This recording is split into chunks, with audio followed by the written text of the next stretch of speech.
Outremernews.fr, site d'information actualisé 24 heures sur 24, 7 jours sur 7.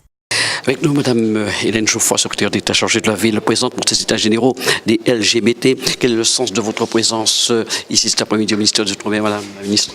Il s'avère qu'à la suite de la nomination d'Erika Barès au ministère des Outre-mer, j'ai été chargée de la question de la lutte contre les discriminations et notamment des discriminations anti-LGBT. Et donc au mois de décembre dernier, le gouvernement a présenté un plan de lutte, de mobilisation contre la haine anti-LGBT avec le fait que je coordonne l'ensemble des actions ministérielles. Donc ça explique ma présence ici parce que la volonté de ce plan est très claire.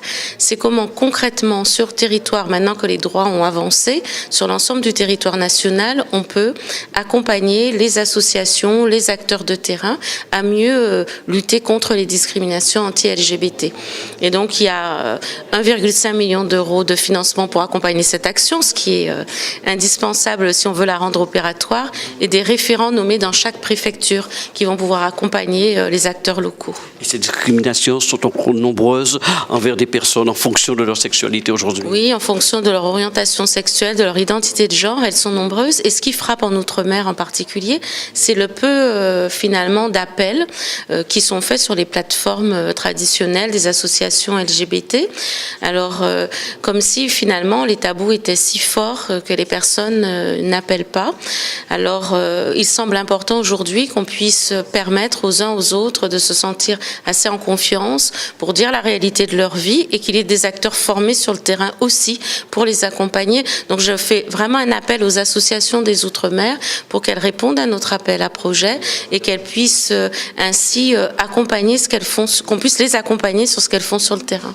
Et quel avenir pour ce plan interministériel? Parce qu'on sait que les mois sont comptés, on espère qu'il va perdurer, parce qu'il y a une certaine parole qui se libère, des choses, on a un sentiment d'un retour en arrière voulu. Donc quel est l'avenir de ce plan? Ce qui est vrai, c'est qu'après la loi en 2013 qui a permis l'adoption et le mariage pour les couples de même sexe, on a assisté à une recrudescence, et les associations nous le disent, des paroles en tout cas anti-LGBT.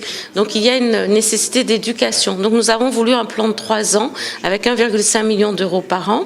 Et dès cette année, l'appel à projet est ouvert et dès ce premier trimestre, les associations peuvent y répondre. Donc c'est un plan à effet, si je puis dire, immédiat, avec derrière la volonté d'irriguer sur tous les territoires et donc en Outre-mer et donc aussi dans les quartiers populaires. Je le dis avec beaucoup de force, si nous ne permettons pas aux gens de vivre la vie qui est la leur, nous créons non seulement des problèmes d'inégalité, mais nous attaquons la cohésion, de mon point de vue, le vivre ensemble qui doit être notre objectif. Vous avez parlé de la parution d'un guide des discriminations, alors ce contenu?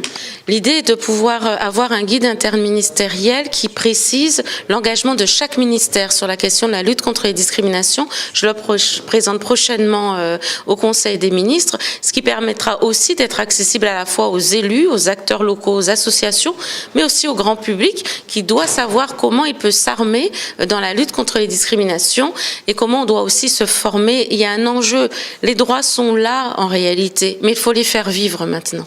Et c'est tout particulièrement difficile outre-mer. Ce que j'entends pour les associations, c'est une difficulté grande en outre-mer de pouvoir exprimer leur action.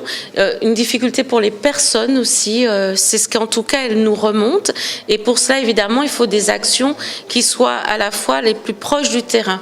Il ne s'agit pas juste de plaquer ce que nous imaginerions à Paris, mais bien qu'il y ait des émergences qui viennent des associations ultramarines et qui nous disent ce qui est le plus pertinent aux côtés des élus locaux, j'y tiens, et des fonctionnaires qui agissent sur le terrain. Tout faire pour arrêter les préjugés, les tabous aujourd'hui.